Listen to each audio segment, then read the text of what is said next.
Hey everyone, in this video we will discuss the benefits of the date dimension. So let's start. We'll be talking about a time intelligence function called DatesYTD, and so this is the function, and as I scroll through it, it says that the year to end function helps to calculate the running total. So what you do is you pass the date key to it, which is essentially a date, and if in that particular context it calculates all the dates from the beginning of year to that day. So let's say you are on the 10th of January. This one will give you DatesYTD will give you all the dates from 1st of January to 10th of January. So it starts calculating the running total. So let's just go here, and I've got a data model open here with me. So what I've got is I've got a FullDateAlternateKey which contains the year and the month, and I've got the sales amount. So if let's say I want to calculate the year to date amount, which is like a running total, how do I do that?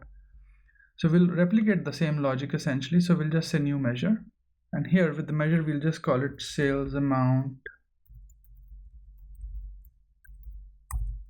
and we'll just say calculate, and then we'll just say sum of sales amount, and we'll close the brackets here, and then we will say DatesYTD, and we'll pass it the value in the date dimension. So we'll use FullDateAlternateKey, and we'll use .date and close out the brackets, and close out the brackets one more time and hit enter. So what this does is, in this particular context, it will sum the sales amount for all the dates from the beginning of the year. So let's just grab this measure and get it here, and you can see that it is because in 2010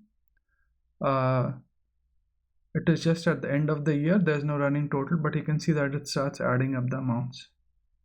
So what we'll do is I'll just get out of this, and we'll save this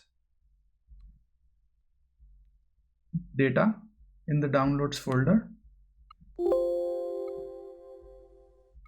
and I'll just open that file to show you how it is calculating. And let me just extend this a bit. So you can see here SalesAmountYTD, the January is the same because it gets the same dates, but when we get into February,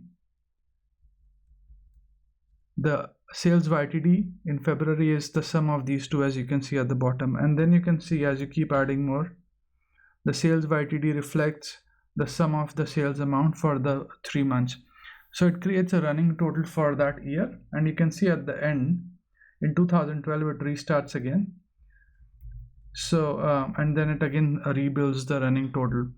So in this video we've essentially learned the benefit, or one of the benefit of the date dimension is that you can use a time intelligence function, and you can pass on the date, and because the date dimension doesn't have any missing dates, it contains all the dates for a particular year. It helps to calculate the SalesAmountYTD. So what I will do is also leave this DAX in the video notes, so you can play around and experiment with this. I hope you find this video useful, and thanks for watching this video. Please do subscribe to my channel and like my videos if you enjoy what I'm doing. Let me know if you would like me to take any specific topics. Cheers, bye.